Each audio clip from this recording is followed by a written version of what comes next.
Good afternoon, ladies and gentlemen. Welcome to the Greenyards and Melrose venue for today's BT Premiership playoff final between the host club Melrose and Ayr. You join us on Scottish Rugby TV, and it's a repeat of last season's BT Premiership playoff final.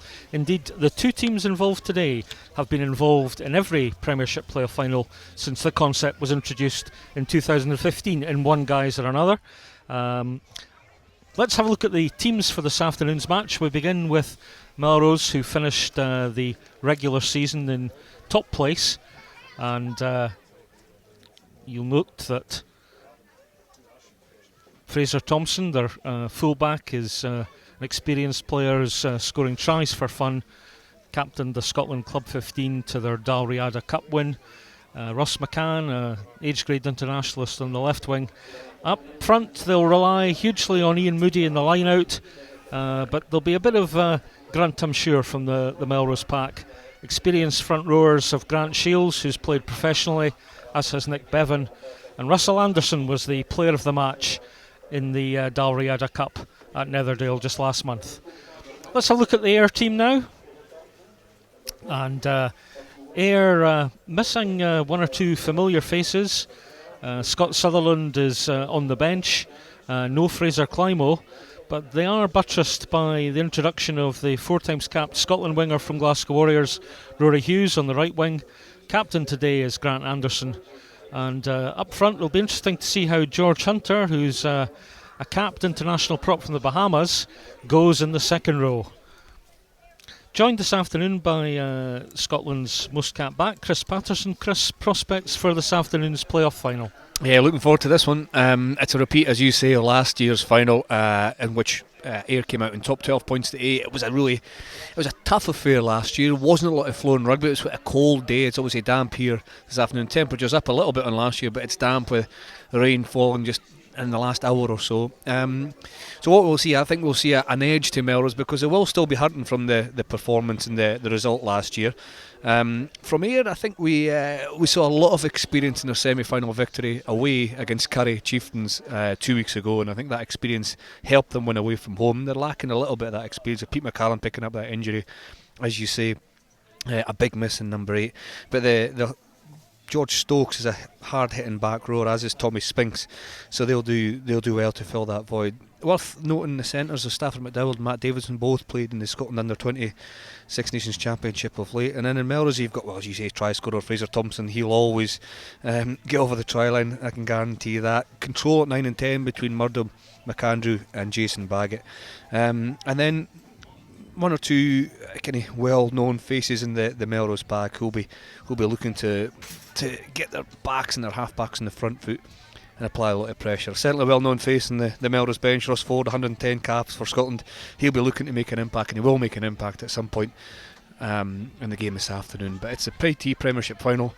It is Melrose at home against Ayr. Melrose finished first in the regular championship. Ayr finished third, but won their away game against Curry 2 weeks ago. Melrose won their semi-final against Watsonians, and we're looking forward to this one. Here we go then. Grant Anderson leads out the Ayr side and acknowledges immediately the Ayr support off to his left. Big Rob McAlpine following on, and there's George Stokes with a headband in 7. Stokes, who's an interesting character, as Chris was saying. He's part of the BT Sport Academy. He's already played some rugby in France with Toulon, so it'll be good to see how he goes this afternoon. Yeah, he came over from Toulon, joined the academy. He's a hard man. He's a big tackler, a hard hitter.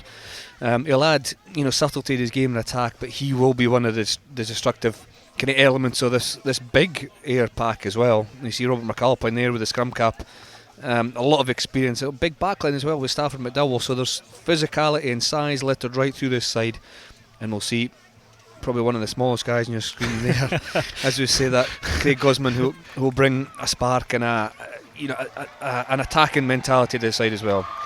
Here's the home team led out by their captain, local farmer Grant Runciman, and big occasion for Melrose. Chris has already mentioned what happened in last year's playoff final.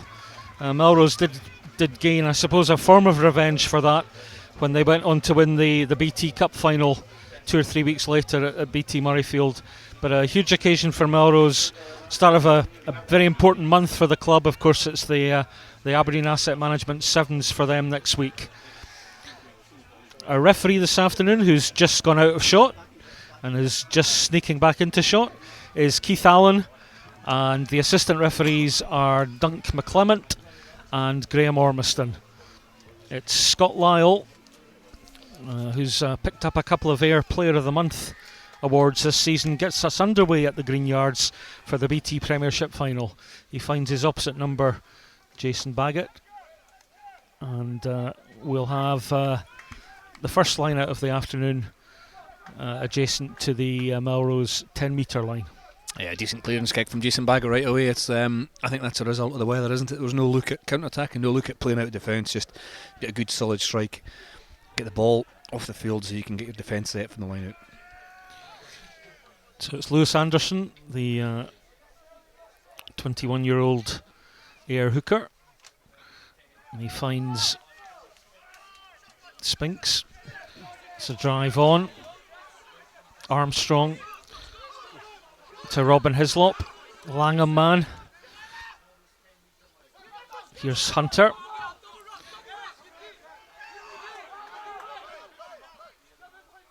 Armstrong just waiting for his forwards to get organised, and Spinks again.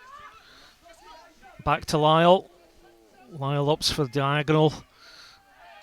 Baggett scurrying back, but it just runs a wee bit too long, and just overcooked that kick there, Chris. Yeah, good defence actually from Melrose. It was a good line out initially from Ayr, and the direct route wasn't a good physical run right away. A shortened line out. It was George Hunter who came really hard in the midfield, well tackled by Craig Jackson, and then the 2 or 3 phases thereafter were well met by the Melrose defence, forcing the kick, but it was just a little bit too long from Scott Lyle. Russell Anderson. The target was Moody, but Ayr read that very well. And here's Stafford McDowell, Scotland under-20 captain, finds Gossman. Gossman looking to step inside. Armstrong is there. It's fed to Hooker Anderson. Good tackle by James Head. Melrose putting very few bodies into that breakdown. Hint of a knock-on from Armstrong. Melrose seeking to scrag and win ball. First penalty. We'll see what Keith Allen decides here. Is it not rolling not away? Not rolling away, yeah. Was Ian Moody with a tackle? It was interesting as well, the fact that Ian Moody flew up out of the line, he cut off that long pass, didn't give Scott Lyle any time at all, got up, shut off the pass to the outside, forced him inside, and then I thought he'd done well enough to hold him up, but Lyle fought to get to the ground. Moody failed to roll away, and it's all possession and all territory for Ayr so far. So we're up to the Melrose 22, and Ayr just taking their time to get organised. We have an injury to big Rob McAlpine in his lurid pink scrum cap. Melrose taking an opportunity to hydrate after 2 minutes in the rain. You see Rob McAlpine there, just out your shot now, number 4. He's not walking particularly well. He's a key man in the line out. As Lewis Anderson will look to find his man, it could be McAlpine. Lewis Anderson, local man from Troon.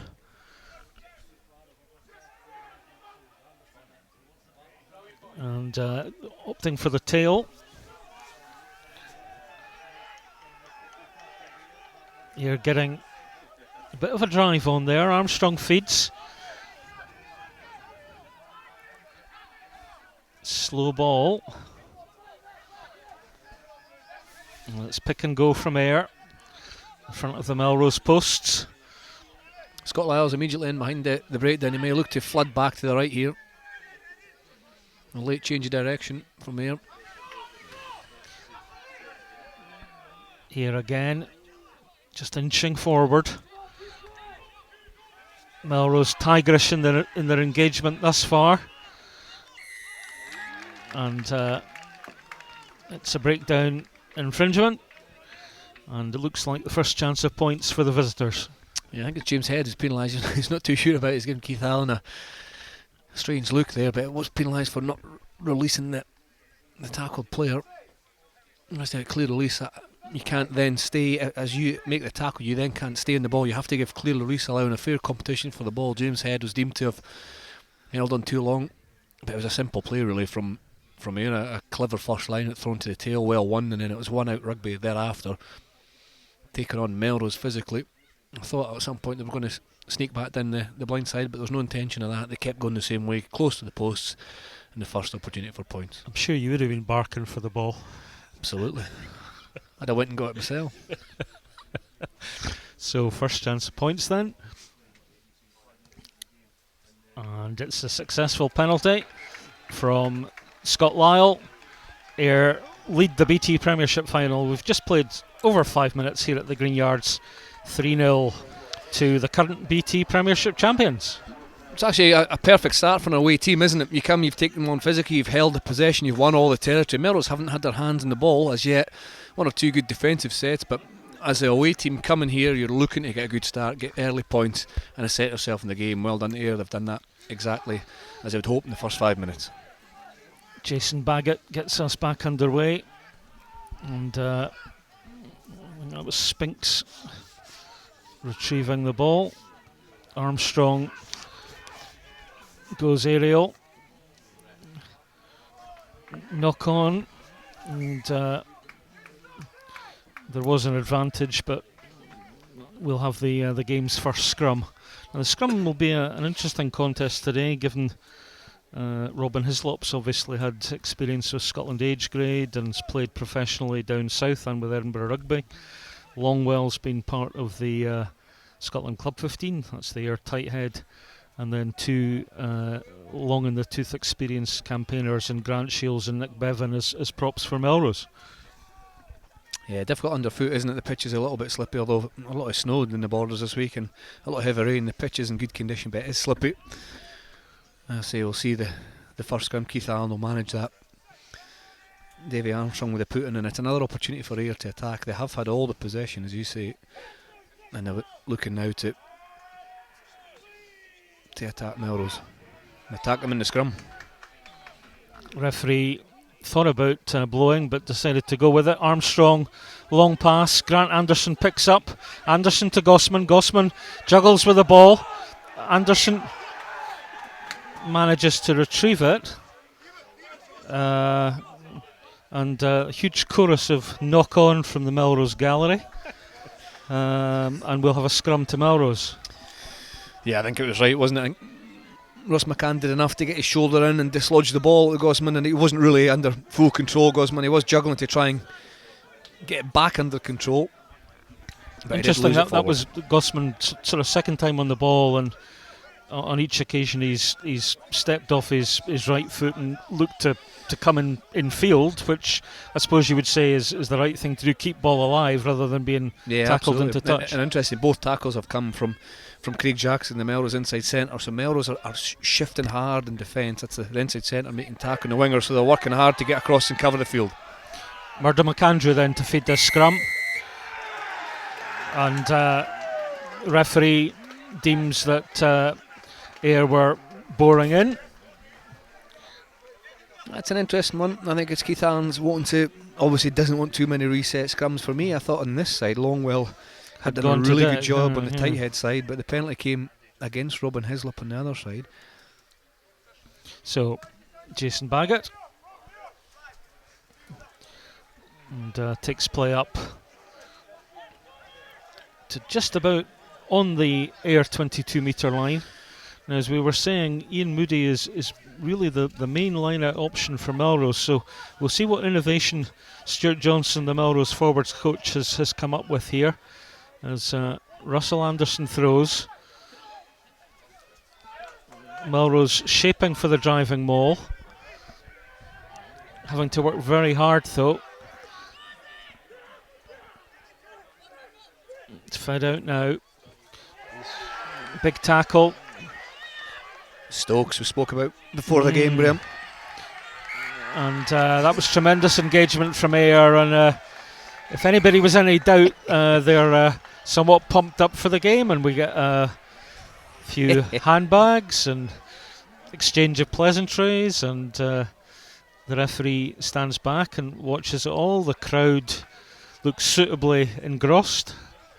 There's just no need, is there? There's just no need, really. It's everybody flexing muscles. I think the celebrations from Ayr were vocal due to the turnover that they hit initially from Stokes was good. I don't think it was a particularly fluent attack from Melrose. There's a first opportunity to attack, their first possession, and they peeled from their driving maul, and Craig Jackson was up against it really as he run into two men. Keith Allen's going to have a word with the skippers, Runciman and Anderson, and just say, listen lads, calm down.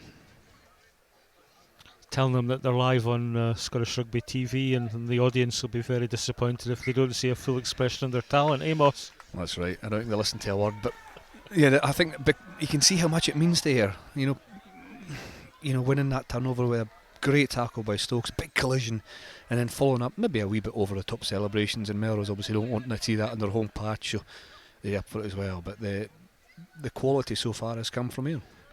Yeah, it would be surprising if neither side were not up for the game. So here we go, more scrum engagement. 10 minutes played, Ayr leading 3-0. And David Armstrong from Castle Douglas, once of Stewartry, prolific rugby nursery down in the southwest of Scotland. Better scrum from Melrose. It's Blair McPherson, well tackled by Rory Knott. George Hunter now with Ross McCann, the defender. Armstrong again launches one high. It's missed by Fraser Thompson, collected by Gossman. Hint of a high tackle by Lockington. It's picked up by McDowell. Armstrong finds Hunter. We could hear the crunch there as Angus Runciman made the tackle. Armstrong again. He looks as if he's going to be pinged for holding on here. Indeed he is. And once again, Melrose were very keen to show their mettle at breakdown. Yeah, it just shows you the value of a good solid challenge in defence. Ayr had all the momentum after Fraser Thompson failed to deal with a high kick. They were going forward, they were winning momentum, and a tremendous tackle by Runciman stopped that dead in his tracks. James Head got over the ball on one side the penalty, so even when you're up against it, a big physical shot in defence can wrestle momentum back to you, winning a penalty and going to the line. It's the rain's getting heavier as well, Graham. It's almost as if this game's going to be decided. I know they always are up front, but it's almost the physicality and the quality that you can produce up front that's going to go a long way to deciding this fixture. Melrose stacking their jumpers there, and that was Angus Runciman winning the ball. Baggett fills in at scrum half, and a good drive by the three forwards there. Baggett again goes to scrum half. Here's James Head, gets over the 10 metre line. McAndrew, well, there's no doubt Stokes was lying there, but McAndrew perhaps bought that one. He has to get away. For me, George Stokes, he has to work harder to get away. I know it's almost got to the point where if you're on the wrong side, of course the offence will make it difficult for it to roll away, so you then become prevention's better than cure, and you have to stop yourself getting there in the first place, because the way that the laws are, you don't want to be on the wrong side. Quite rightly penalised if you're interfering at all with the ball. It was Stokes that was on the wrong side. That's Tommy Spinks you saw on camera, and now Craig Jackson lines up the penalty. But yeah, for me, good decision by Keith Allen. Stokes has to get out there quicker. So Craig Jackson, whose relation, Mr. Rory Jackson, was in cracking goal-kicking form for Scotland Sevens this morning. And anything Rory can do, Craig can emulate. We're all square at the Greenyards, 3-3 after 14 minutes. Yeah, good strike with Craig Jackson. It's over 40 metres on a wet day. Your standing foot's compromised a little bit, but it was a really good strike. And good reward for Melrose is, I suppose, riposte to the dominance that Ayr showed in the first 5 or 10 minutes. So, all square. As Scott Lyle gets us back underway. Austin Lockington, a bit of ping pong. Now here's Grant Anderson. He opts to keep it live. McPherson straight into Jackson and George Taylor. In fact, a decent tackle. Great hit by Russell Anderson on George Hunter there.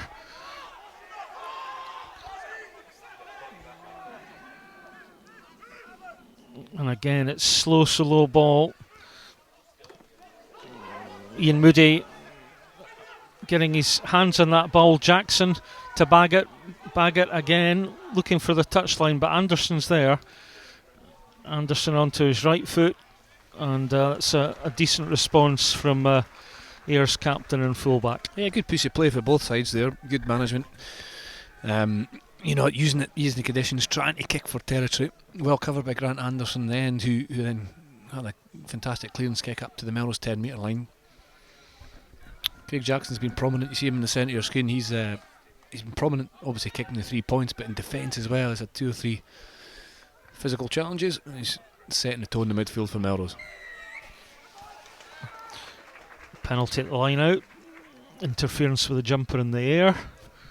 And again, interestingly, Chris, Melrose were going for Angus Runciman as the option there on the line out. Yeah, it's a frustrating one for their coaches, that, isn't it? When you go back to playing away from home, you don't want to give away simple penalties and frustrating penalties.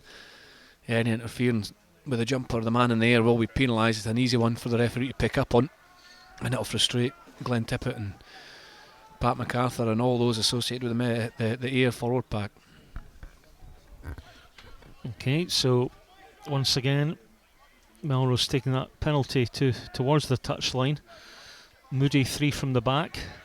Is he the target this time? No, it's James Head who's the target. And Melrose shaping for the driving maul. Slowly crabbing forward. Still got a bit of movement. McAndrew, George Taylor just manages to break the first tackle. Anderson, Moody,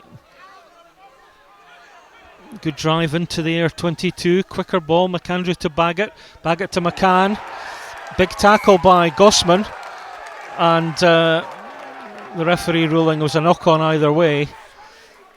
So 2 of the more diminutive characters engaging there, Chris, and on that occasion Gossman coming off better. Yeah, good defence, wasn't it? Reading the play, coming off his wing and hitting Ross McCann. There was 2 knock-ons, the first one from Melrose, so it will be an Ayr scrum. It was a long pass actually to give in such difficult conditions. Melrose had worked the situation really well from a drive, and then the kind of direct run from James Head in the midfield. And then after that, they failed to get around the corner, so it was a really long pass between Baggett to Ross McCann, which allows the ball in the air a lot more time. It makes the decision for the defender easier. And Gosman was able to read that, step in and hit man and ball, forcing the knock-on for Ross McCann. Water carriers making an appearance.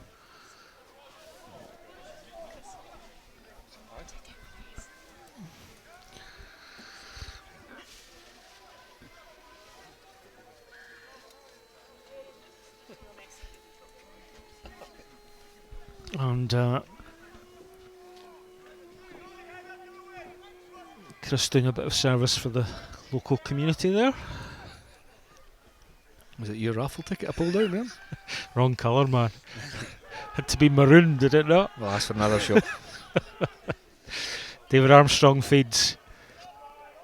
And Melrose contriving to make a bit of a mess of that Melrose scrum. That's a superb out the back door pass from Armstrong, and Gossman had a wee sniff there, but again, good defence from Melrose. It was well recovered, really, wasn't it? It was a good scrum from Melrose, actually, and then I thought Blair McPherson probably took a little bit too much time at the base of the scrum, and then Davy Armstrong came round to a lovely out the back door offload to Gosman, who was well tackled by Murdo McAndrew, shuffling in behind the front defensive line and forcing Gosman into touch.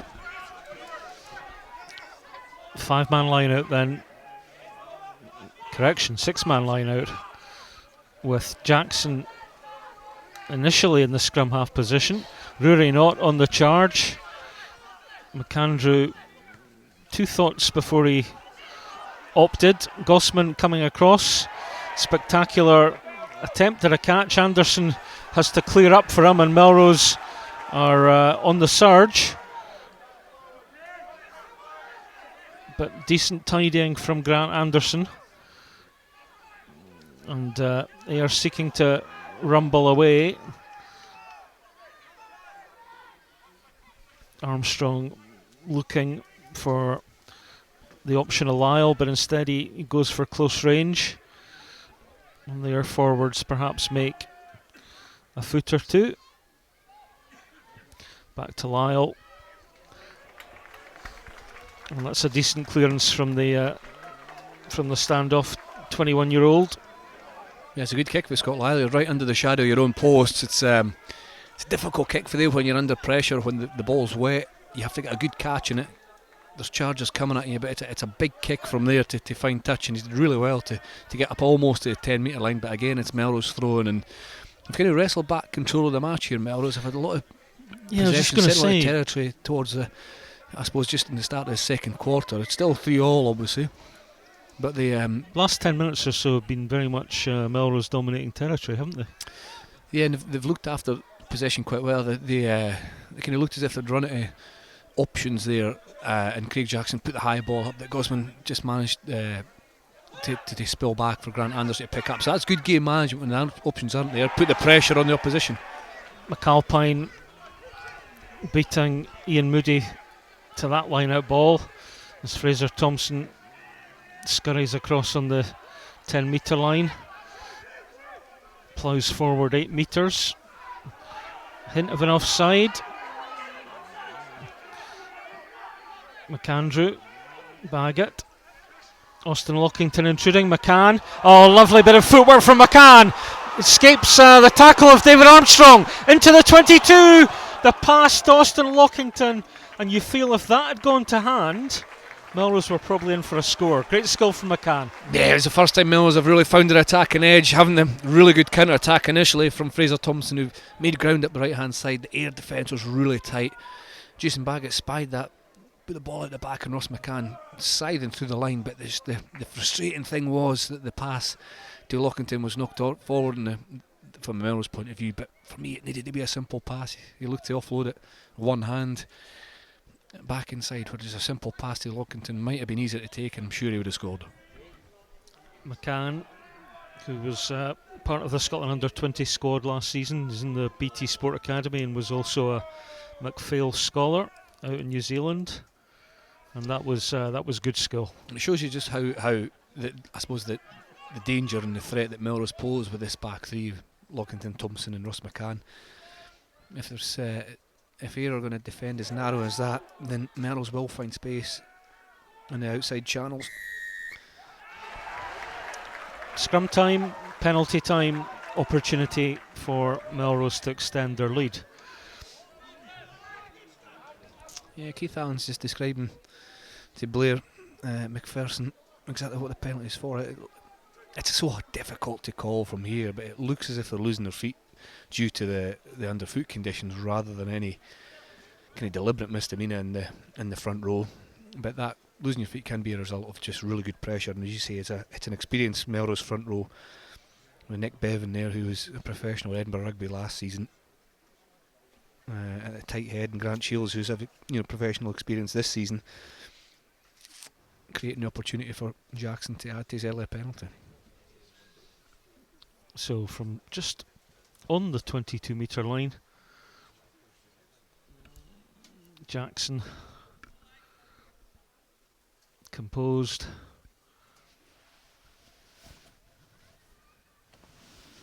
and collects another 3 points. Melrose take the lead. 23 minutes of the BT Premiership final played. Craig Jackson second penalty, and it's Melrose 6, Ayr 3.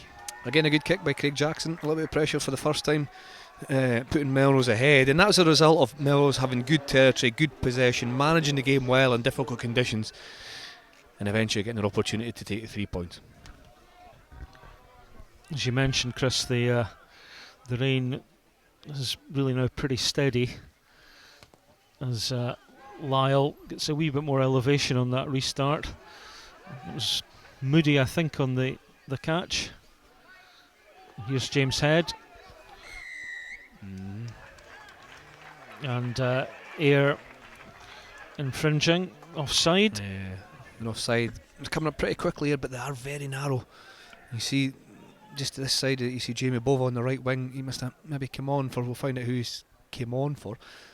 So no, sorry, it's Matt Davidson. Very narrow in defence, and if Melrose had been able to get that round the outside to the width, I think there'd be a bit of joy for Ross McCann up this left wing side.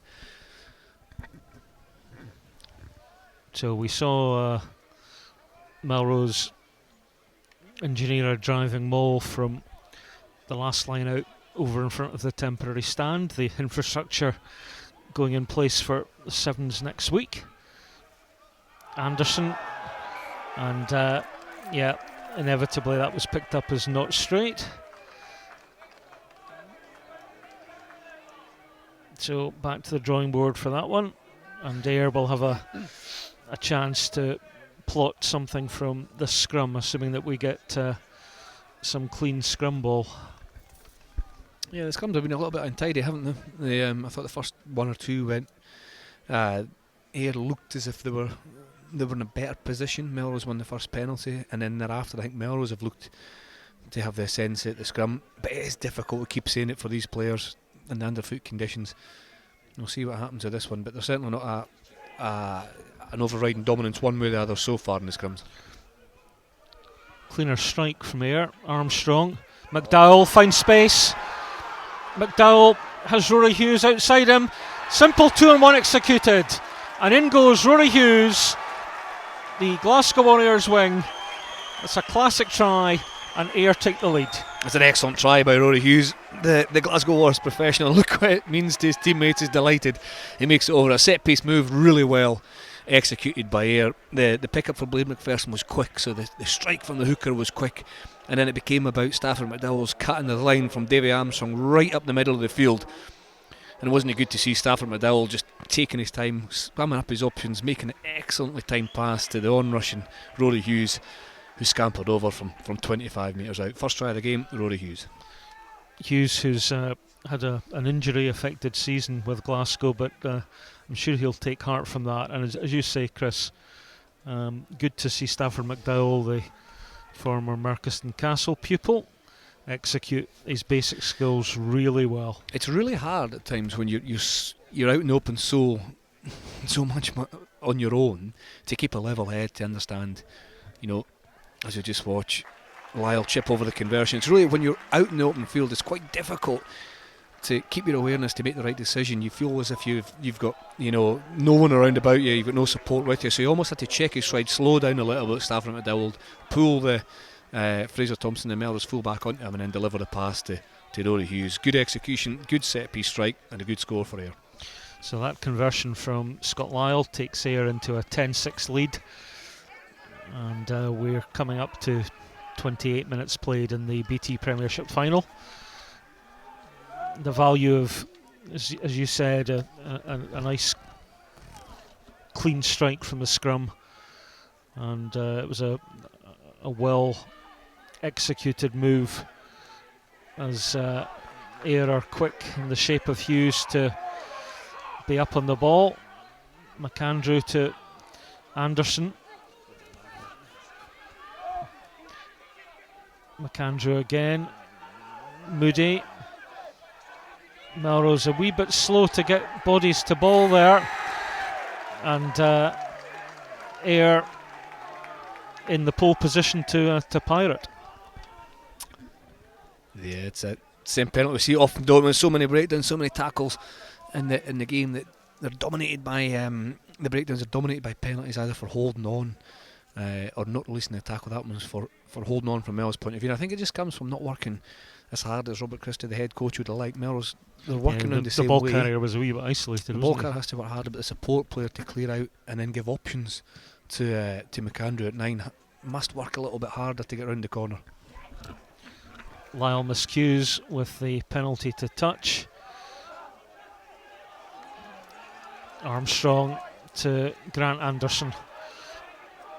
Anderson, little delicate chip ahead. George Taylor finds Fraser Thompson. Now what can Thompson do from here? McAndrew thinks about the narrow side. Instead goes to Russell Anderson. McAndrew to Craig Jackson. Jackson to Anderson. There's huge space up there. Fraser Thompson, however, polices it well onto the right foot, and I'm sure Ayr will be pretty pleased with that territorial gain. Again, it's Grant Anderson, the Ayr fullback and captain. He's covering the backfield really well. Craig Jackson looked to kick back into the pocket there, but Grant Anderson almost read it. He kicked well down the line, and Fraser Thompson was well positioned, but his execution, his kick to touch, wasn't his finest. It's just between Scott Lyle and Grant Anderson, they seem to be making good decisions as to when to kick and where to kick to, and I think Melrose just need that wee bit extra energy coming round the corner to give the scrum half some options. Tommy Spinks, quick ball. George Stokes was kind of in the front line position for the driving wall, but opted to have a wee sally down the narrow side touchline here. Pick up by the Ayr hooker Anderson. McAlpine. Ayr opting for a wee bit pick and go. Ball's out. Anderson again. Runciman working hard to derail that for Melrose. And eventually referee ruling that we're going forward, so we'll have the put into the scrum. Kind of funny phase of play, wasn't it? Ayr had set up to drive. George Stokes kind of crept back down the right hand side and fought for a bit of space, and then after it was just pick and go, which Melrose defended comfortably. I think Keith Allen, the referee, just decided that there was forward momentum for Ayr and the ball wasn't coming out, so we'll have a scrum. But yeah, an interesting, kind of quite a nervy phase of play really there, but well defended by Melrose. But I suppose the possession remains with Ayr. So given the planned move and try we saw from the last scrum, which was fairly deep in Ayr territory, let's have a look at the options here then. The beauty here is that Ayr have two sides of the scrum to attack. They've brought Grant Anderson to this right hand side. Grant Anderson just in your screen there, number 15. So Melrose have to put two players over this side. He's been marked by McCann and Baggett. Yeah. And then for the open side, the left hand side of the scrum for Ayr, Melrose have three defenders. So you've almost got 2/3 of the pitch on the left hand side covered by three defenders. Murdo McAndrew, the scrum half, will have to keep his wits about him, but it's a good opportunity for Ayr to launch an attack one side of the scrum or the other. Blair McPherson, the Ayr number 8, who comes from Irvine, an aero engine technician. Another penalty at scrum time, and the referee, I think, is beginning to lose patience just with the general shambles around scrum.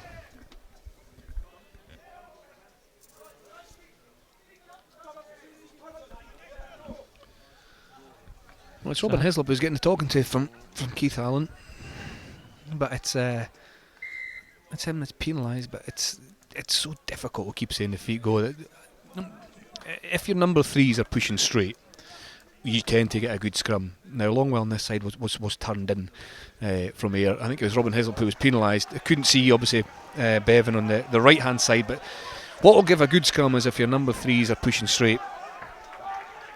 And at the moment we're not getting many good scrums. It's a shame for Ayr because they scored a wonderful set piece move from a scrum, so they don't really want to turn over possession or give away penalties from there, so I'm just need to tighten up a little bit. Line out time then.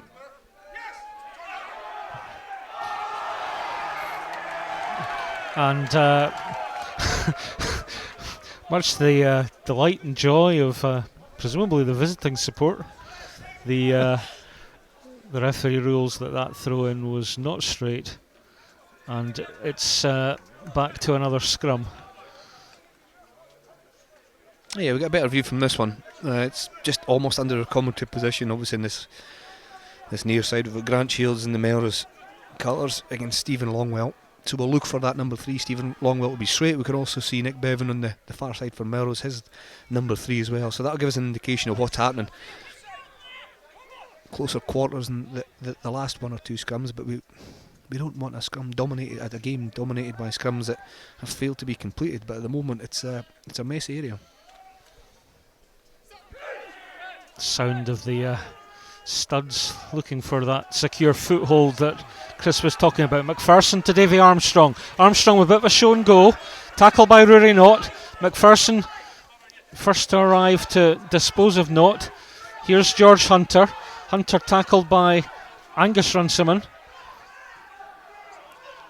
Tommy Spinks with Longwell riding shotgun. Lyle, big loopy pass out to Matt Davidson. George Taylor vigilant there. Here's Longwell. Anderson making the tackle. Armstrong, wee pop pass. Hands in the ruck there from Melrose. And initially it looked as if they might have got away with it, but the referee caught it. He maybe got a call from his assistant referee on this near side. It was a fairly blatant, obvious hand in after the tackle, handling the ruck. And when the ball pops out so aggressively like that, it's often unnatural. There's obviously some interference in it, and Ayr deciding for Scott Lyle to have another kick. It's a long kick, just in the 10 metre line and the junction with the 15. Grant Anderson perhaps asking how long of the first half remains, but it looks as you say, with the assistant refs already behind the posts, that Scott Lyle's going to have a pop.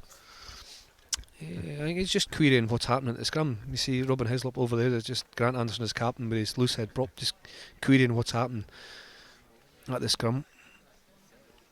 The last scrum was similar to the one with the scored off, where they got a quick heel.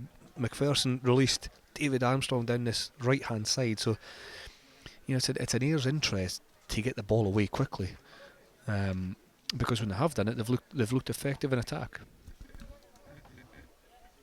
So Scott Lyle, who we saw got the game's first points and then converted that Rory Hughes try, has a chance from longer range to extend the current champions' lead.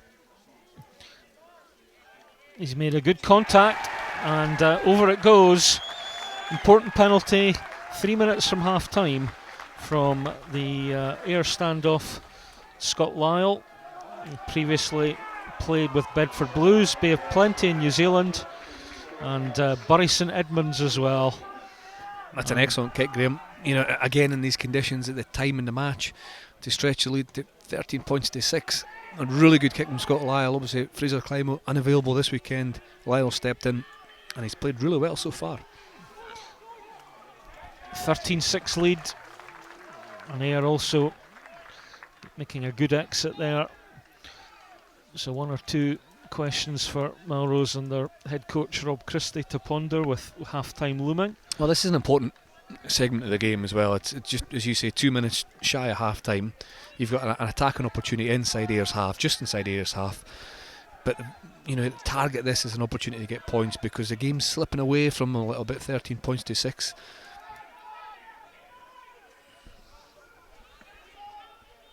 Moody the target. McAndrew. It's all a wee bit lateral.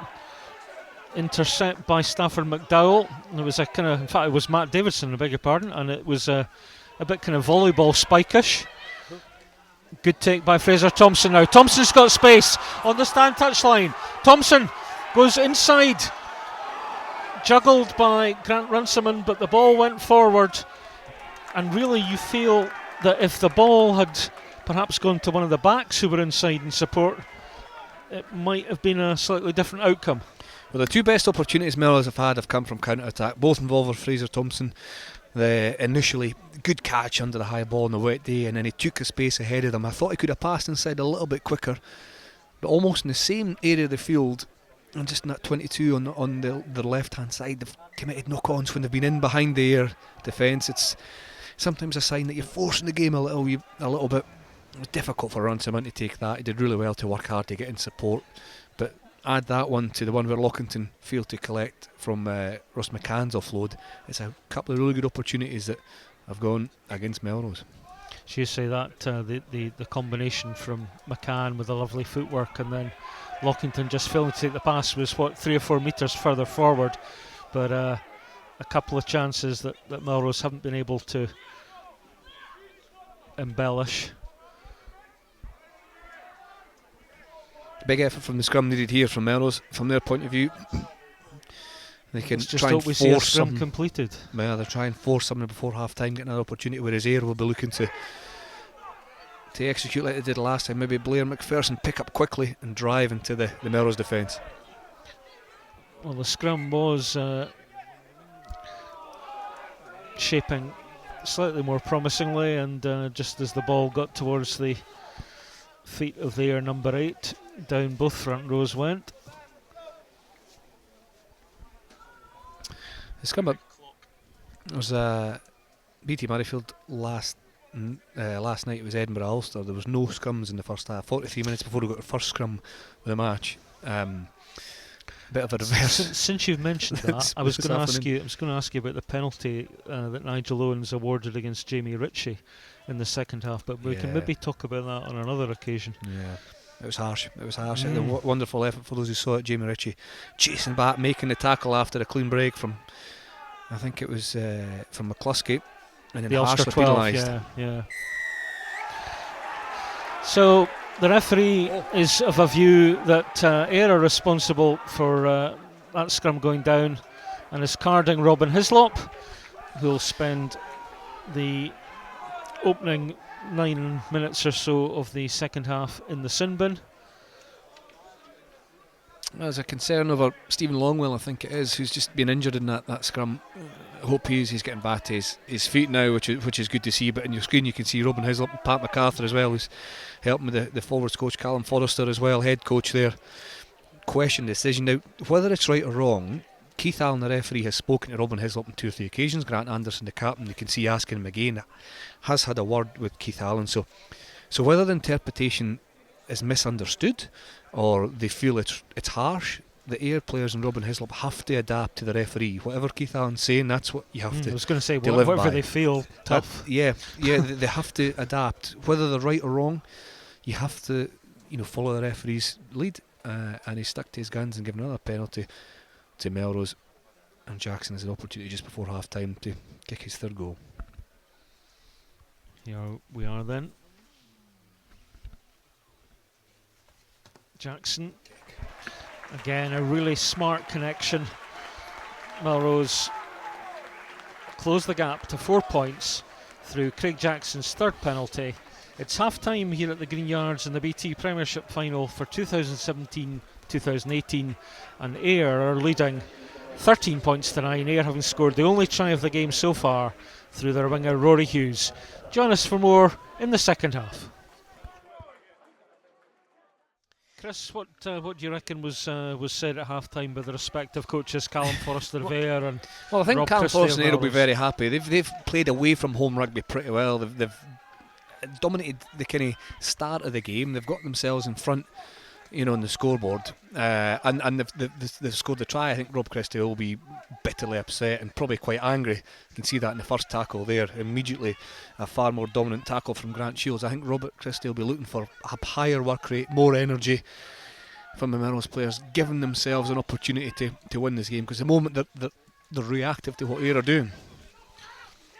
Baggett collects the kick from David Armstrong.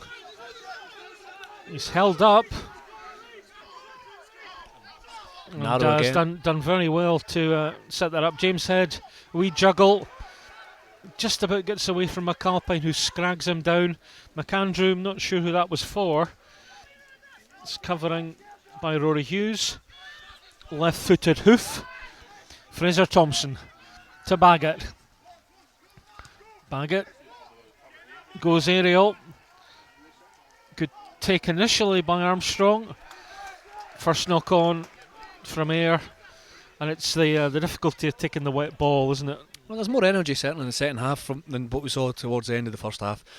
Again, Murdo McAndrew kicked to try and find that bottom right hand corner, well covered by Rory Hughes, who put the kick long into territory, covered by Fraser Thompson. And I just think Melrose could have kept hold of that ball that Murdo McAndrew put away. The Ayr defence were really quite narrow again.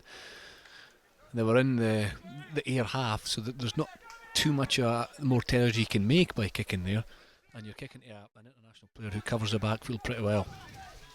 I'm just looking to see if there were any changes to either team at half time. Scott Sutherland's maybe on the second row for Ayr. For Ayr, yeah.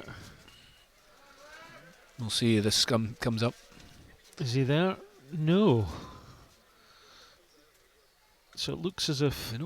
Well, of course, what they've had to do is they've had to move George Herner up to prop.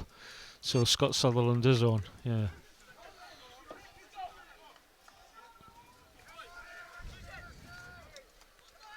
Melrose will look to strike, obviously, down to 14 men.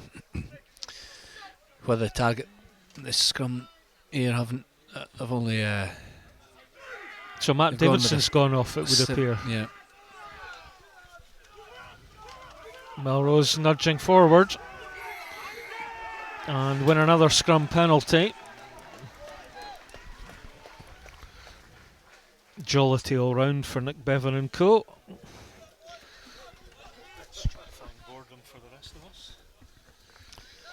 Interesting decision here. Craig Jackson immediately points to the post. Yeah, he's got to follow it up. You thinking a touchline option? Well, just when they're down to 14 men, I think it's time maybe you could really attack that element of, as you say, they've taken the Matt Davidson off to cover the front row sin binning. So there will be space to find somewhere, but he's kicking well, Jackson. He's 3 from 3 in the first half. And early points in the second half to close the gap would be welcome for Melrose. There's not a wrong decision between the two, but I just thought it'd maybe go to the line out. So Jackson 3 from 3 in the first half.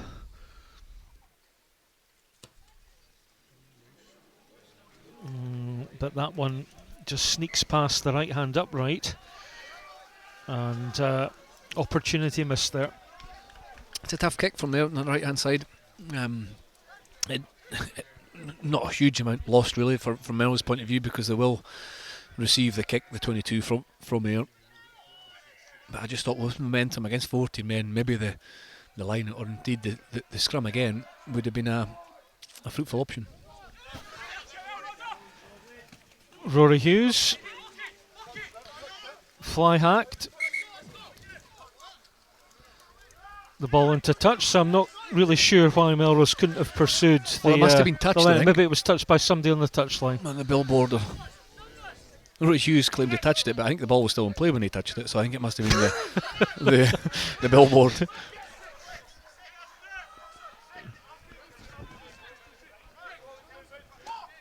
Melrose then. Moody rises tallest.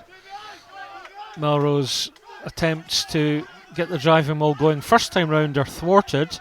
Blair McPherson, big telescopic reach, as George Taylor with his co-centre Craig Jackson muscling forward as well. McAndrew eyes the narrow side.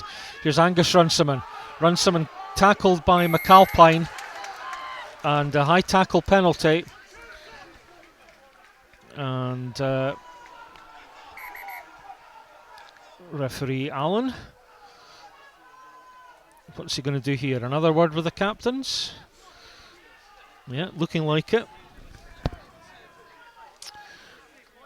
Yeah, I think the Rob McAlpine came in, and the initial tackle wasn't high. It just travelled up, and there was contact with the head at the end of the tackle, so it's quite rightly a penalty. We have to try and change the culture to promote low tackles. Much safer option than tackling high.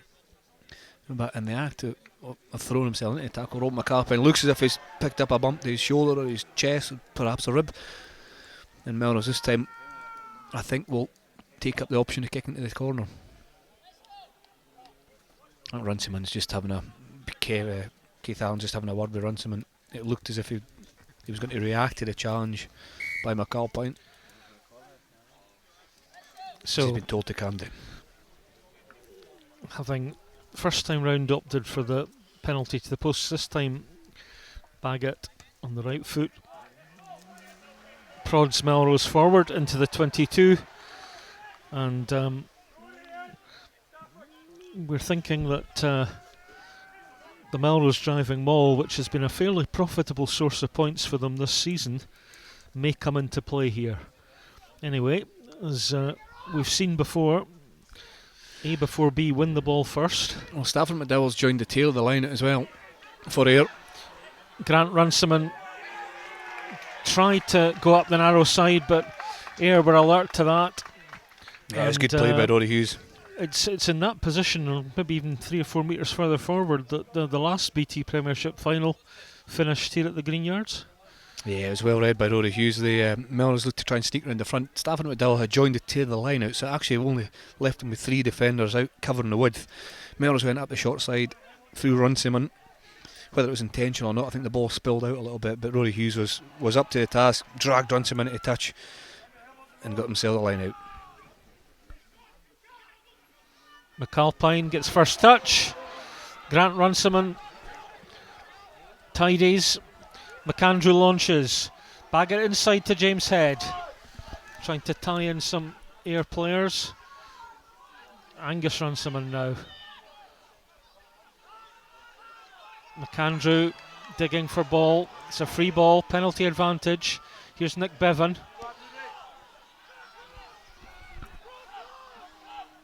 Opportunity to come right. Instead, Jackson cuts back left. Lovely pass to Grant Runciman. Grant Runciman, the Melrose captain, is over for the try. It was a good score by Runciman. He did well to finish it in the end. I thought Craig Jackson had gone the wrong way. Moody had worked himself to the right hand side, stretching the Ayr defence.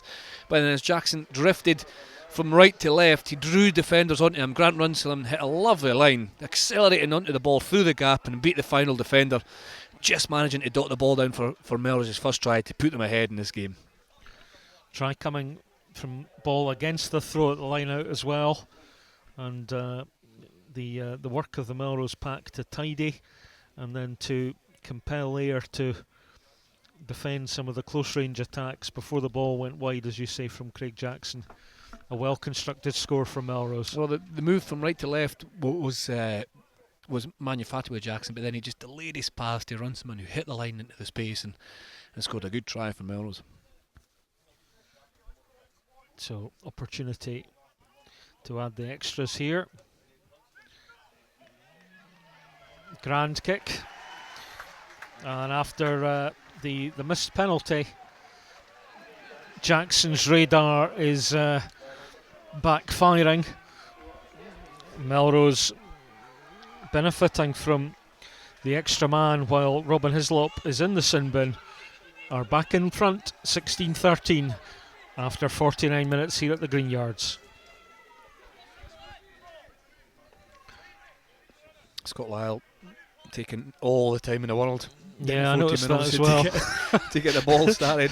Clever play. And I'm not sure what the cries of leave it were about from Melrose, other than the fact that they of course have the line out. Yeah, I think it was Runciman, was it? Between Runciman and Lockington. Usually I think Lockington wanted it and Runciman kind of went to catch it and then pulled out at the last minute.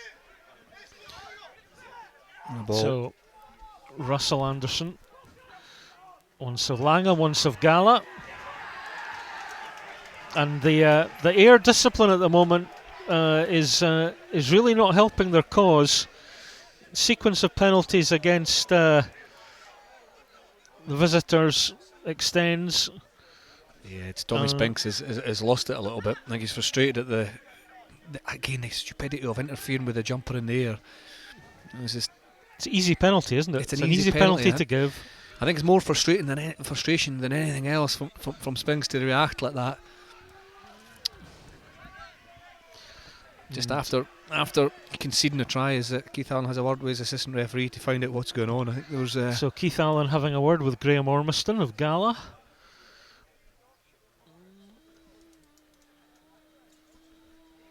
I don't really think there's a lot to follow up on here. But he's having a word with Scott Sutherland and James Head. Captain Anderson hovers. Oh, well, that's good to see. Yeah, it's just frustration, isn't it? It's like there's not, unless there's something that the assistant referee's seen that's nasty. I don't see the need for that. The players know they're frustrated. They want to get the game going. The referee Keith Allen can just calm things down and get on with it.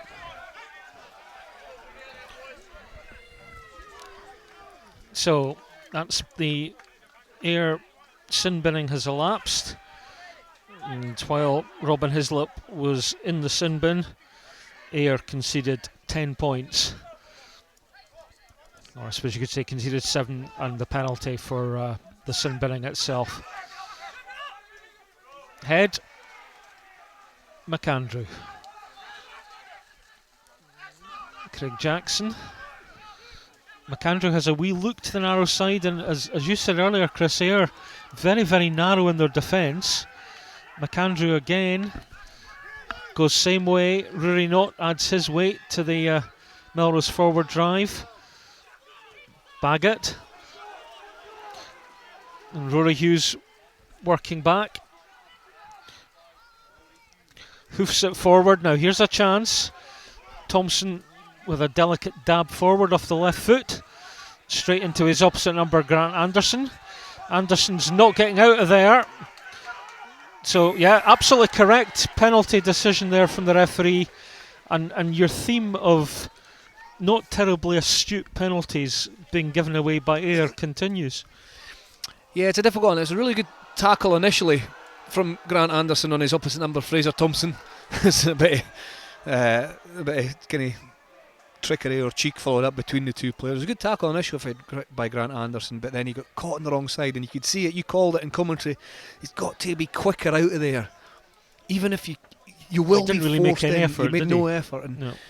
he kind of rolled to the side and then stopped there. So he managed to get out the way a little bit, but continue that, keep that moving, get away, get out. Don't give an easy penalty to the opposition. Baggett's that's a terrific strike from Baggett there. Really good kick. Melrose really with their tails up at the minute. There's just been more energy from Melrose in the second half. They've carried harder when they've carried it to contact. Their lineouts have been secure. They've just been more dynamic. A wee bit more continuity as well. Let's hope we see some more.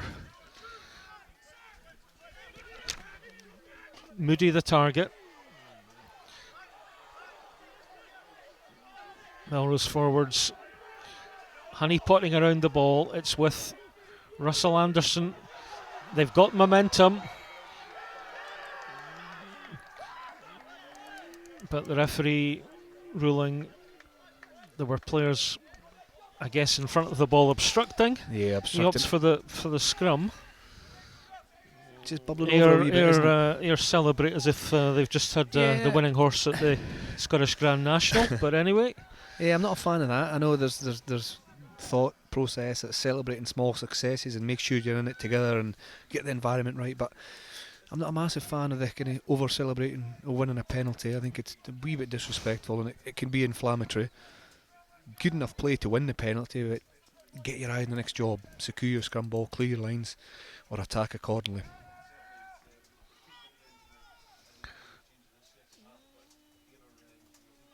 A lot of scrums today.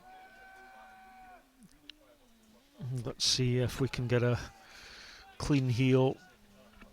Oh, did I just jinx it?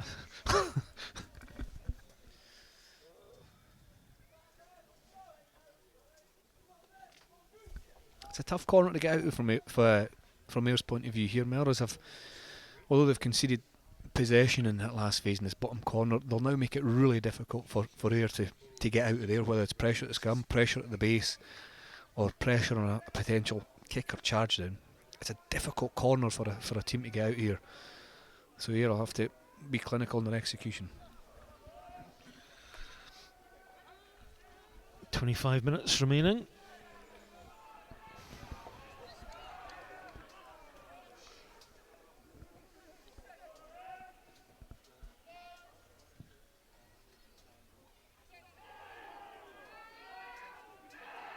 In goes the ball.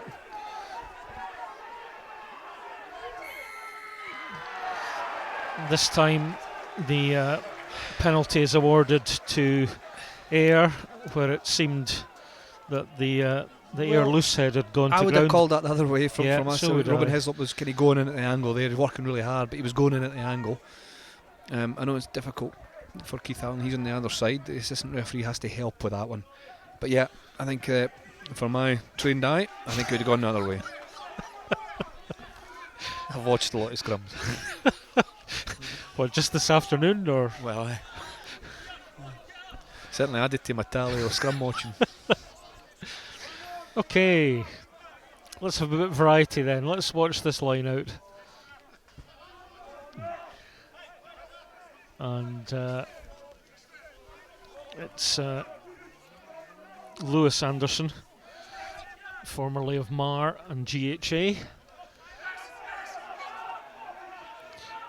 He finds big Blair McPherson, full extension at the back. Ayr rumbling forward. Melrose loitering. Penalty coming. The ball's with Stephen Longwell, who's very upright. And once again, there's a bit of afters going on here, and frankly, it's becoming a bit dull. I think it's Born and Langham, that one. It's Russell Anderson and Robin Hislop.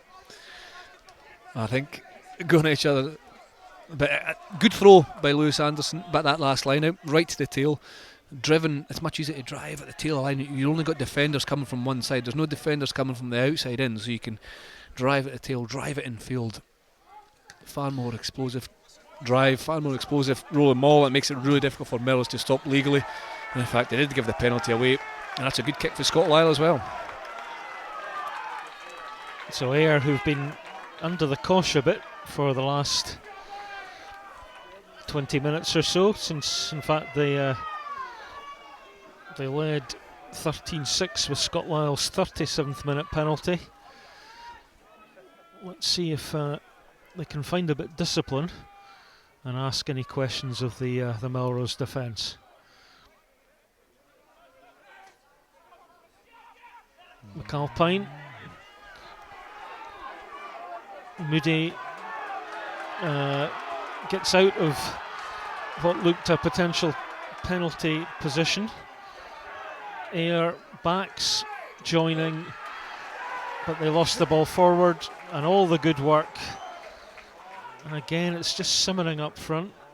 Yeah, likewise, as I said, before, celebrate small successes, but Ayr did well to get that maul going. They executed quite well, but then they transferred the ball, hit the deck, knocked it on. Yes, Melrose are proud to win their scrum, but I think over celebrating little things like that, I know it's all part of the gamesmanship, but I think if you expend so much energy doing that, you're taking your eye off the ball. Time for a break. Richard Taylor brings on the water. I guess he must be injured at the moment. Yeah, George's older brother, midfield partner at times as well. Good centre, more than an outside centre. Richard Taylor, powerful ball carrier. As you see, Gosman on your screen as well. He's been dangerous when he's had the ball. Not a lot of ball for the back three players today, but when they have seen it, 2 or 3 good counter attacks from Melrose, and obviously that cracking try from Rory Hughes from Ayr. So the back three have been effective when they've been in the game, but it's been all about the packs so far, dominated by what we're going to see now in more scrum.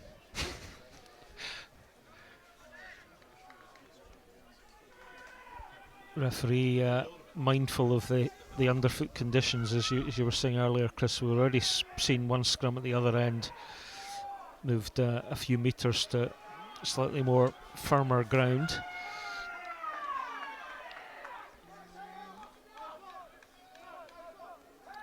touchline advice of big push Ayr. Let's see what happens. The big push.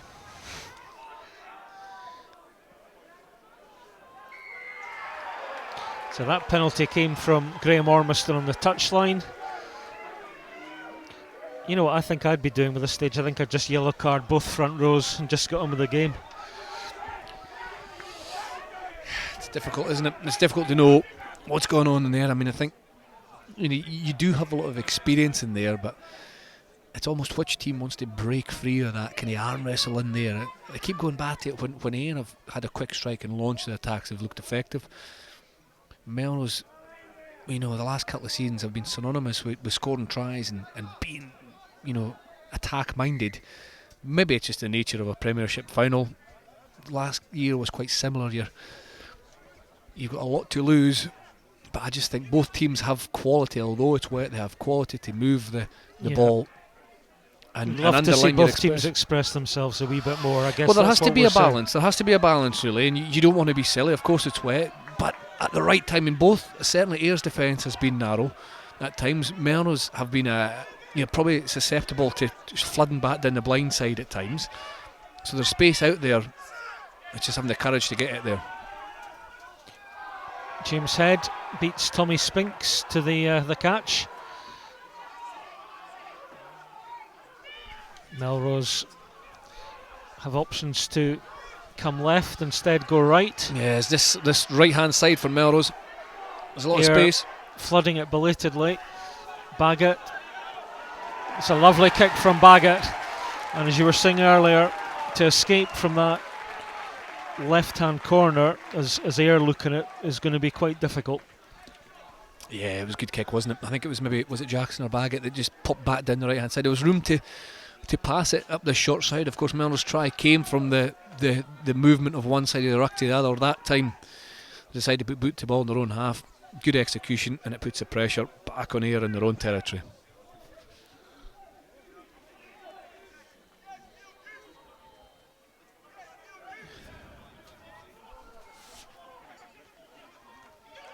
McAlpine.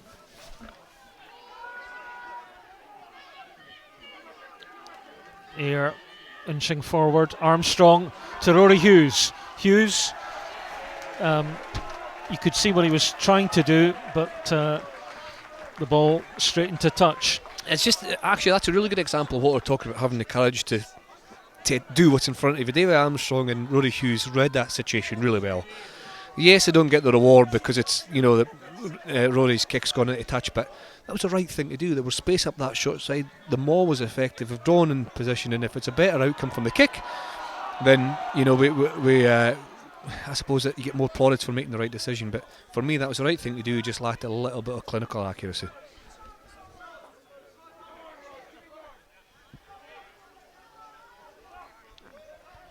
Here we go then with Russell Anderson. Good take by Moody. The ball's with Grant Runciman and then transferred back to Anderson. Anderson into open field. Quicker ball. McAndrew, not the most accurate of passes, and Baggett has to readjust. Rory Knott. Head down. Now, stabbed through.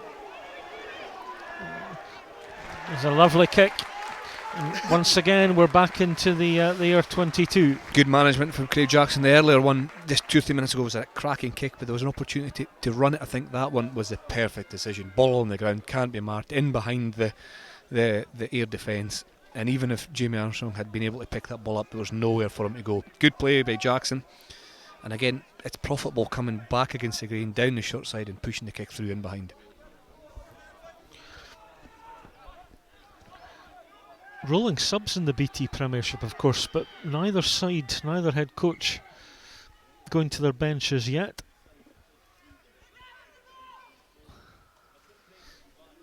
With 15.5 minutes remaining.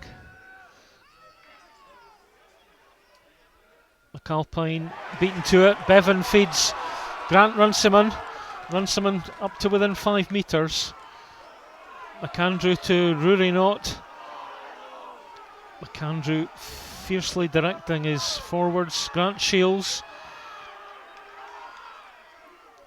You have to roll from there. McAndrew again. Here's Bevan. McAndrew finding Baggett. Here's Anderson again. Patient stuff from Melrose. Bevan. Ball's gone forward though. Good defence by Ayr. Melrose doing the right thing, keeping it close, trying to get over that line. But it was really good organisation of defence and by Ayr. Not only the physicality and the tackle, but popping back to their feet, getting in the defensive line, and not giving Melrose a lot of space. Bevan with a knock on, forcing the challenge. Not sure who made the tackle, but it was a physical hit. But again, Melrose are, although conceding possession there, are playing this final quarter of this crucial game in the right area of the field. You be thinking about any introductions from the bench, Chris?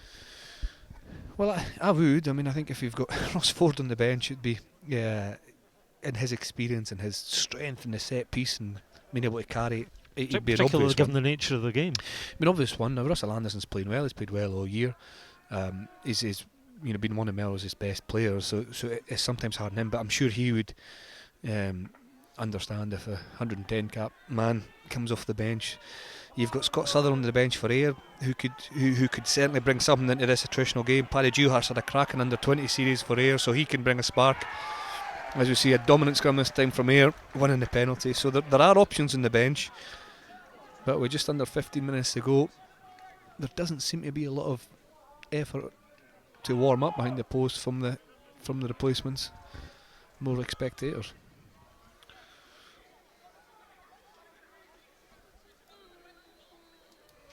So Ayr have the opportunity to take play up to the 10-metre line. And when you think of the recent history of matches between these sides, you mentioned the playoff final last year, which was won by Ayr 12-8. And we also saw the last time the sides met in the league here at the Greenyards earlier this year. Ayr emerged victorious that day, while Melrose won down at Millbrae at the start of the season. So generally it's pretty close contests between the two sides. Melrose pinching ball there, greeted by a huge cheer from down below us in the stand. Rory Knott.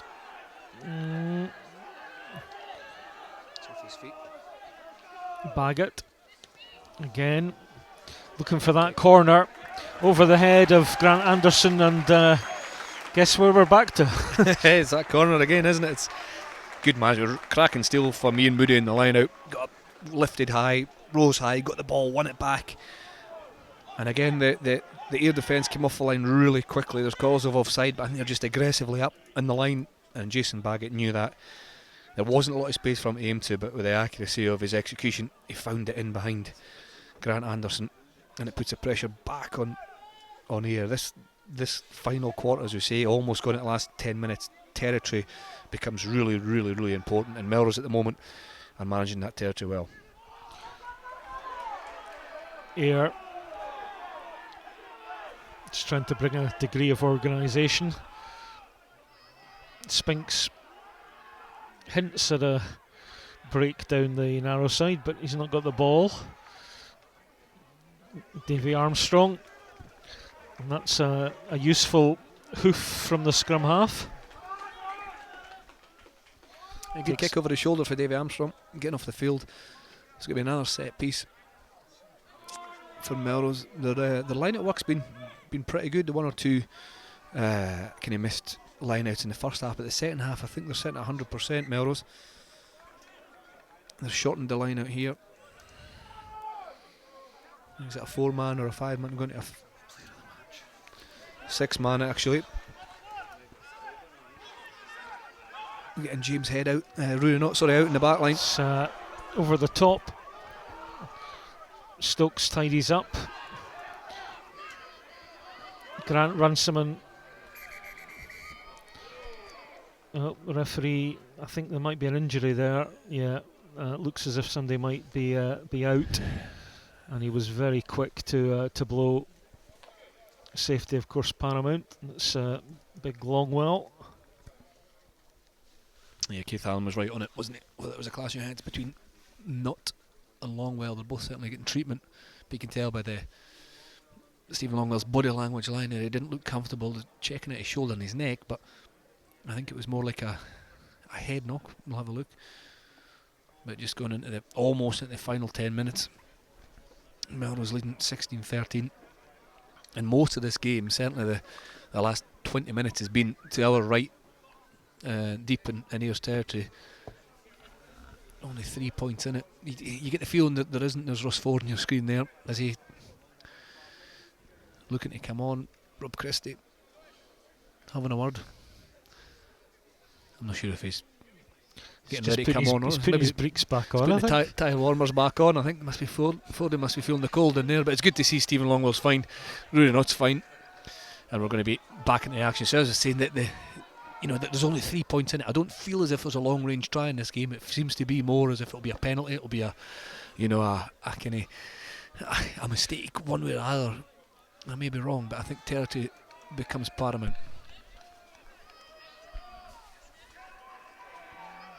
So we see the clock tick down to the last 10 minutes. Melrose leading 16-13. Oh, and we'll have another reset scrum.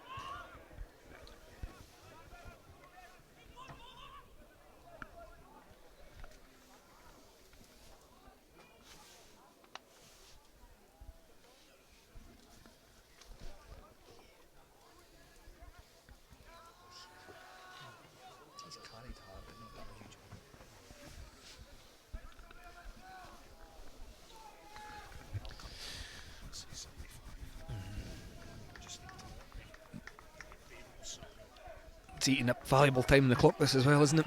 Yeah. This reset. It's good to see, that we don't immediately go to a penalty. I think a lot of nervousness around the scrum. The referees go immediately to a penalty, but if it has to be reset because of underfoot conditions, that's the right thing to do, and that should be a penalty to Ayr. And it is. A big drive from the Ayr pack. You could see they just got the timing right and drove us one and put a lot of pressure on the Melrose front row. So as Ayr now, you're thinking, you've been under the pump a bit, you've been pinned in your own 22. There's a chance now for a bit of patience to try and build some phases. Well, the lineup becomes really important here.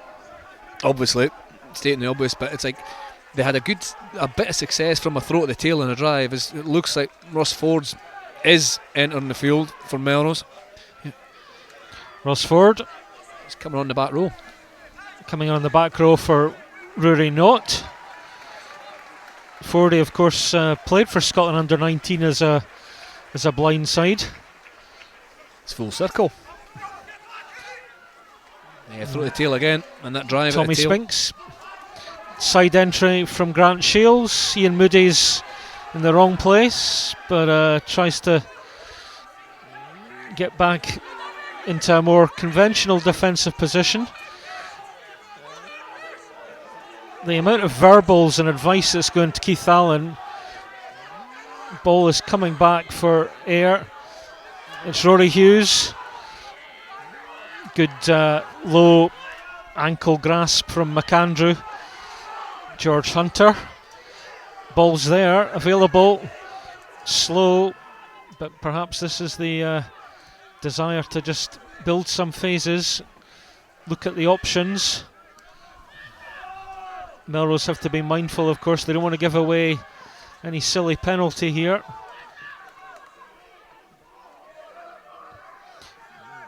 Ayr going forward. Looked as if there was a knock on there.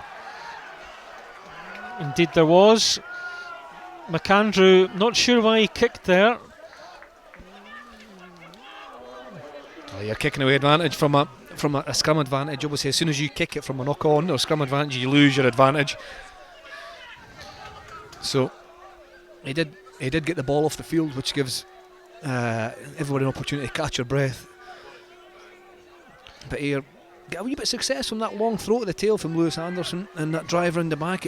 You can tell. But again, though, Chris, similar to maybe sort of 10-15 minutes ago, they got the driving maul going.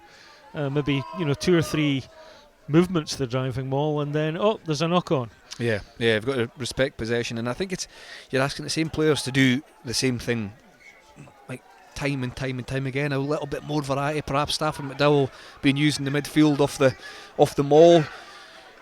Rory Hughes tried to slip down the blind side, found a little bit of space, but ultimately you're back into the attritional nature of the pick and go. You're cutting to 4, but Moody gets in front of McPherson, so it's against the throw, and belligerent charge there from Anderson. Back to Baggett. Rory Hughes, clean take. Here he goes. Stokes shepherding Moody. Shepherding is maybe the most generous interpretation of it. Ball's out. Spinks with McAlpine on his shoulder. Ball's out again. Scrum half still faffing about. Fraser Thompson. Thompson, right foot, and sensible stuff from the Melrose fullback. Yeah, good decision by Fraser Thompson. He's known for his running game and his exciting tries that he scores, but he did exactly the right thing there, deep in his own territory. There was space in the left hand corner, or Ayer's right hand corner. Fraser Thompson's left, and they found it well with a kick.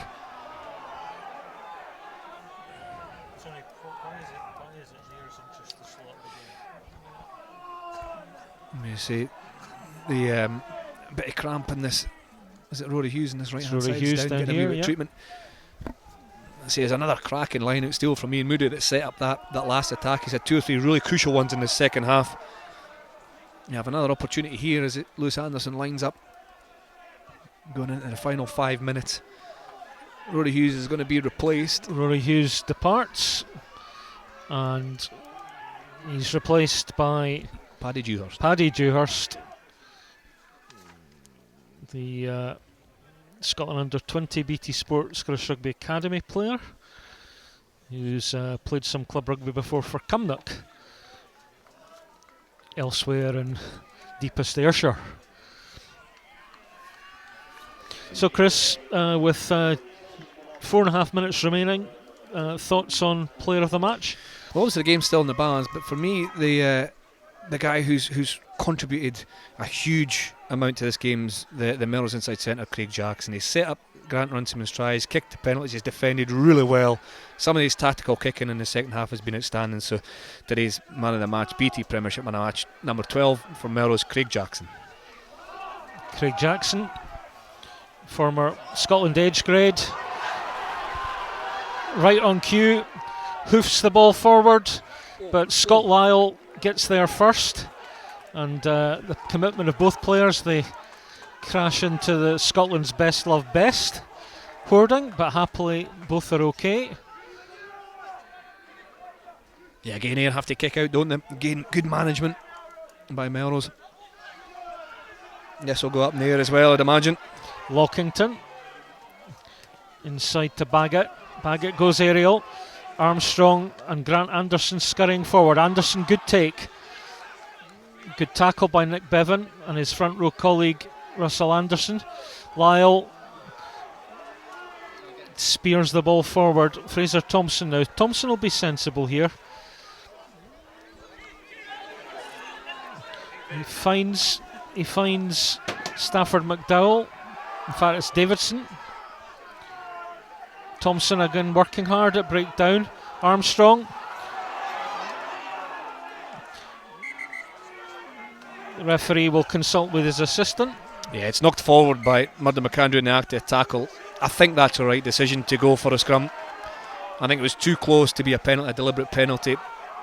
Murdo McAndrew couldn't really see the ball. He made the tackle, it bounced off his hand. I think that is the right decision. It's a really difficult one for the officials to call, but I think when the ball's so close to the attacker and in the act of making the tackle, the ball's knocked forward, I think it is a scrum. If the ball's further away from the attacker and had already been passed or moved on and McAndrew's right hand is wide, I think it's a penalty, but that for me was a a fair knock on, and Ayr have the scrum. Ayr have gone to their bench and have brought on Johnny Agnew and Scott Sutherland,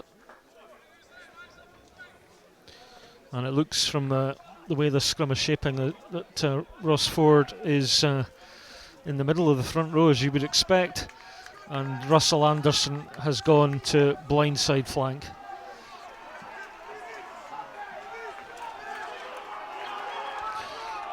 Two minutes remaining. The scrum is on the Ayr 10 metre line. Melrose leading 16-13.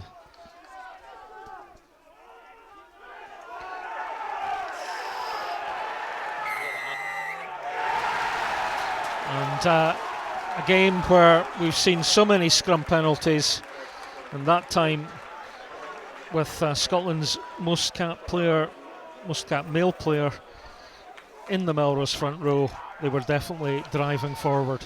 Yeah, that was a phenomenal scrum. Let's hope Lewis Anderson's okay. He got caught underneath that. Lewis Anderson, the Ayr hooker, but it was just a sheer power that came on. You can see Russ Ford's known for his strength as a scrummager in the hooking position as well. But you know, Bevan and Shields in there as well. The drive came on. Ayr could do nothing, and quite rightly, Melrose were awarded the penalty. Just hope Lewis Anderson's okay. He got caught in an awkward position as he was driven back, and it should take as long as needed to make sure that he's okay and well looked after.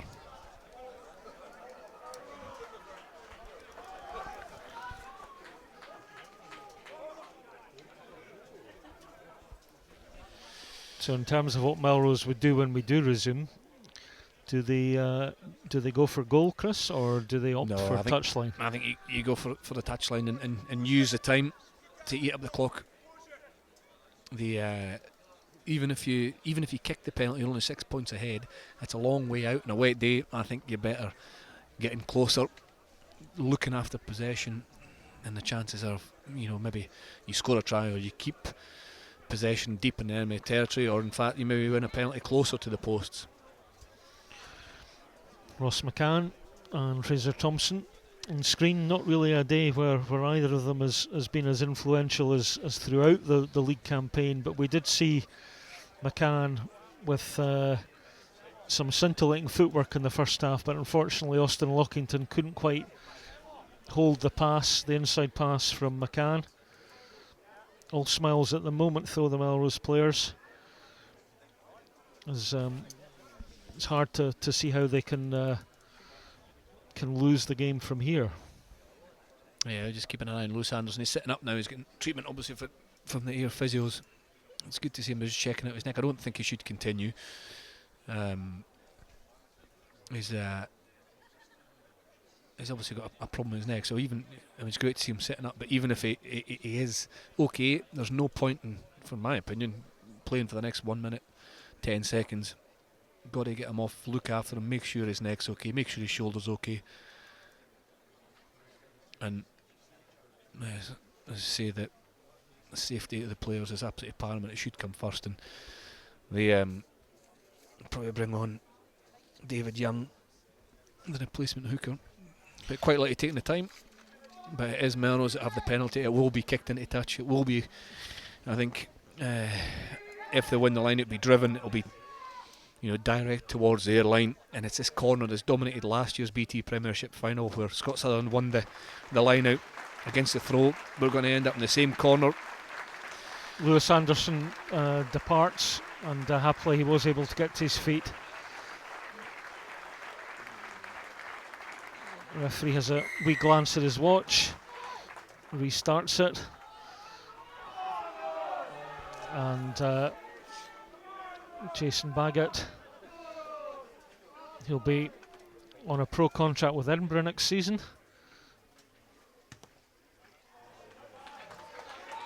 Finds a safe touch just outside the Ayr 22, and really for Melrose now it's about game management, isn't it? Well, it's about keeping possession, winning possession and keeping possession. For Ayr, they can take a risk, they can try and disrupt proceedings, they can throw somebody up in the air to try and get the ball back, they can fly at the line and try and disrupt it. Won by Angus Runciman. But it's controlled by Melrose. And now Russell Anderson, Ross Ford, Austin Lockington driving it forward. There's Scott Sutherland tries to win some response from the referee. Melrose meanwhile edge forward, side entry penalty called from the touchline, so Melrose in charge here. Murdo McAndrew steadies himself, head goes forward, referee deems no advantage or not sufficient advantage, and it's penalty, and we are edging inexorably towards the full-time whistle here. Melrose again opt for the touchline. I think we'll see the same again, Graham. I think we'll see the kind of throw to the middle, a relatively safe drive, throw, catch and drive. They've cut the line out. Again, Melrose, shorter line outs are well, theoretically easier to win. And then the drive. Given the circumstances in last year's final, it would be quite sweet for Melrose if they were to score from this position. Runciman it is. Ball not quite cleanly presented. It's with Bevan. Ross Ford arrives. McAndrew hoofs the ball into touch. Full-time whistle is blown by referee Keith Allen. Melrose are the BT Premiership champions for season 2017-18. They win the BT Premiership playoff final by 16 points to 13 against Ayr. The championship title, therefore, is here at the Greenyards with Rob Christie and his team, and under the circumstances, Chris, a deserved home win. Yeah, I think so. If you look at the BT Premiership as a league, Melrose are by far and away the number one team. The one, I think the first half of the season with every game with a bonus point. Ayr finishing third in the regular season, did really well to win that semi-final, and then they made it a real nail-biter, similar to last year's BT Premiership final. But Melrose, I think, deserved to come out on top. The big thing for me was their attitude change from the first half to the second half. Far more dynamic, far more aggressive.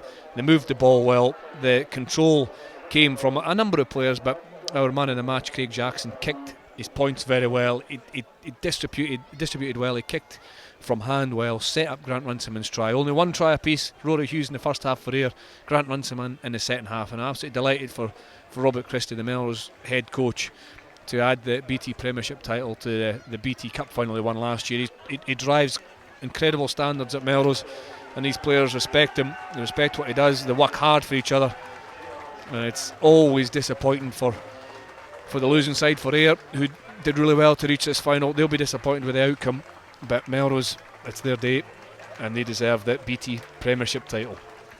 Third time lucky for Melrose as well. In the first playoff final back in 2015, they lost at the death to Heriots at Golden Acre. This time last year they lost at the death here at the Greenyards to Ayr, and you see Pete McCallum, one of the heroes of Ayr that day, out injured at the moment.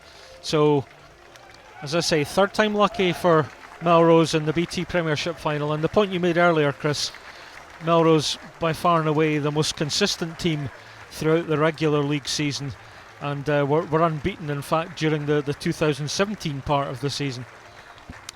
Yeah, and it's always difficult, isn't it, when you come to playoffs, but you say that the best team has to beat everyone, be it in the regular season, be it in the playoff season, the semi-final and final. Melrose have done that, and you can see the relief in Captain Grant Runciman's face there, and the crowd, the roar from the crowd that meets him. Craig Jackson celebrating as well. They worked hard for that victory. Ayr definitely had the better of the opening exchanges. They made Melrose fight really hard. They went 3-0 ahead, Ayr, and then obviously 10-6, 13-6 at one point, and that penalty just prior to half time was really important to make it 13-9, and of course Runciman's try in the second half. Thanks, Chris. We now go to Scottish Rugby TV's Jamie McMillan, who is talking to our man of the match, Melrose's Craig Jackson. Congratulations on the BT Premiership here at Melrose. What a game, what's your thoughts on that?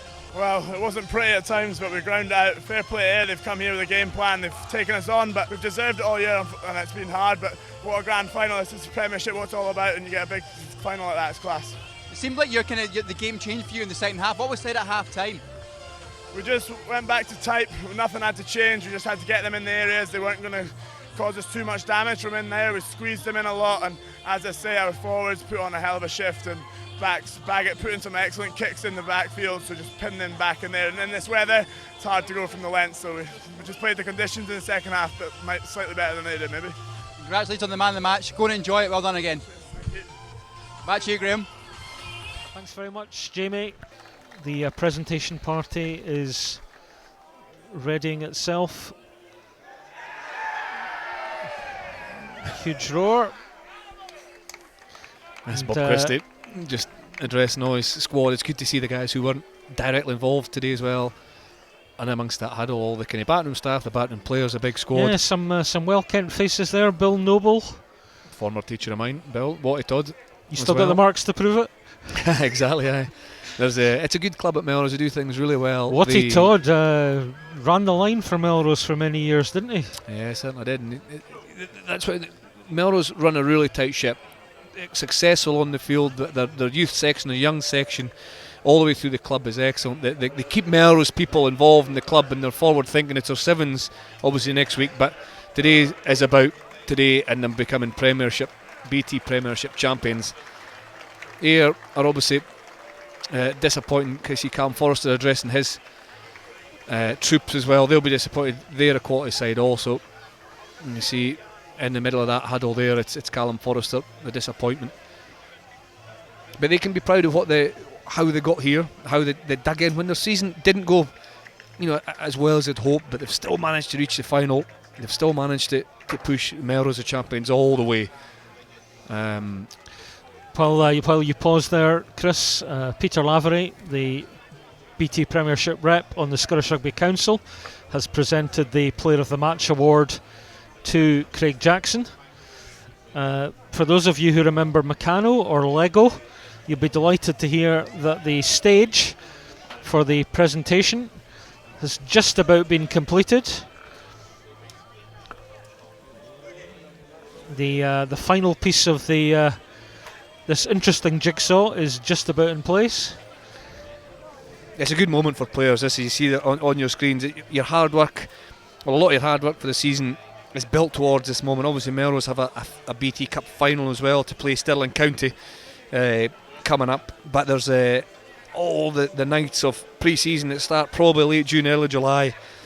I suppose the fun and enjoyment of the early part of the season where the weather's hopefully still quite good. Then you get the dark winter months where you have to grind it out on Tuesdays and Thursdays, training, working hard for each other, putting the extra shift in. You sound as if you miss it. I've done it long enough.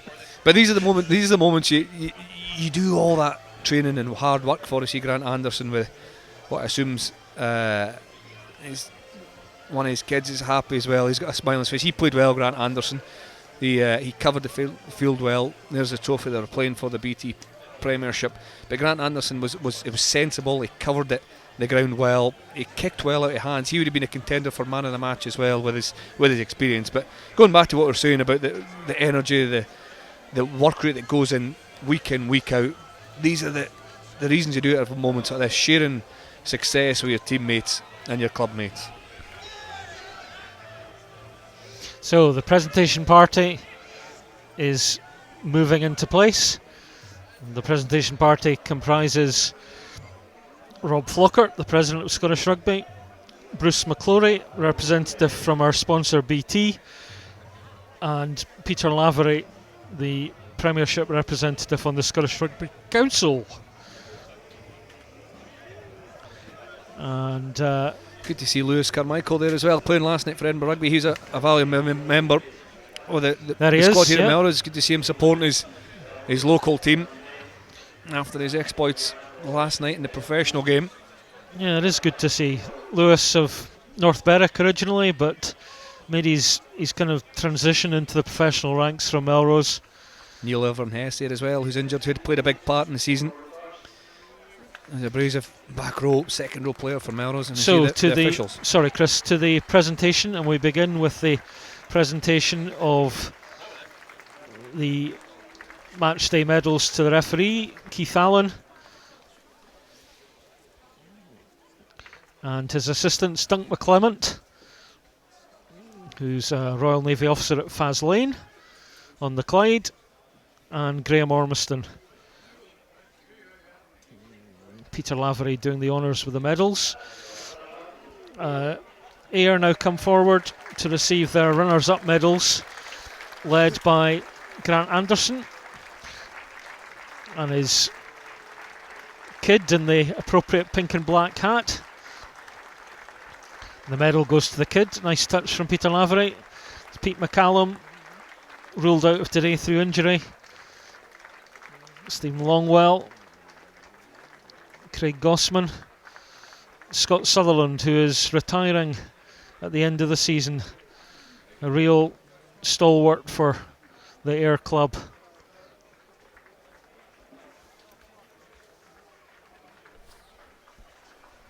George Hunter, who filled in today in the second row.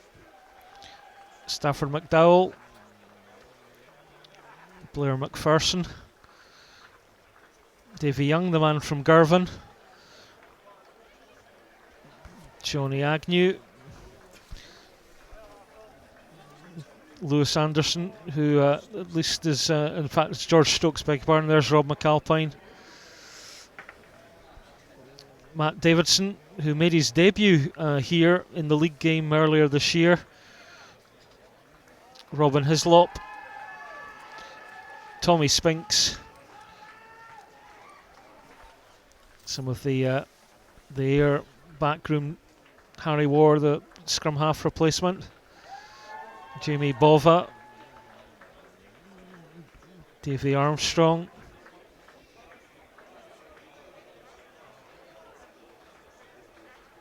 Paddy Dewhurst, Scott Lyle, whose goal kicking got Ayr off to a good start, and finally Rory Hughes.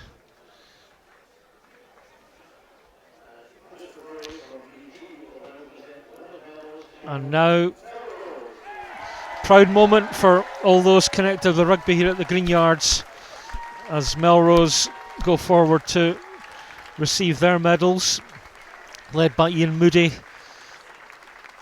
who was a key figure for them in line out today. Some crucial steals. George Taylor, Murdo McAndrew. That's big Ali Grieve there. Jason Baggett, Ross McCann, Rory McLeod, Dan Elkington, Neil Crooks having to work feverishly to get the medals ready. James Head, Grant Shields, Angus Runciman, Ross Ford adds a BT Premiership medal to all his many rugby honours. Bruce Colvin,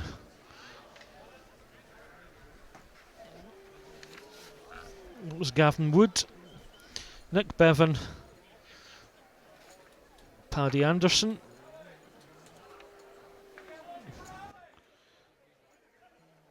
Craig Jackson, our man of the match today.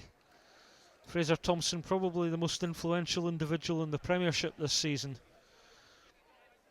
Rory Knott, Austin Lockington, and finally Russell Anderson. And the man in the moon boot is going to perch right at the edge.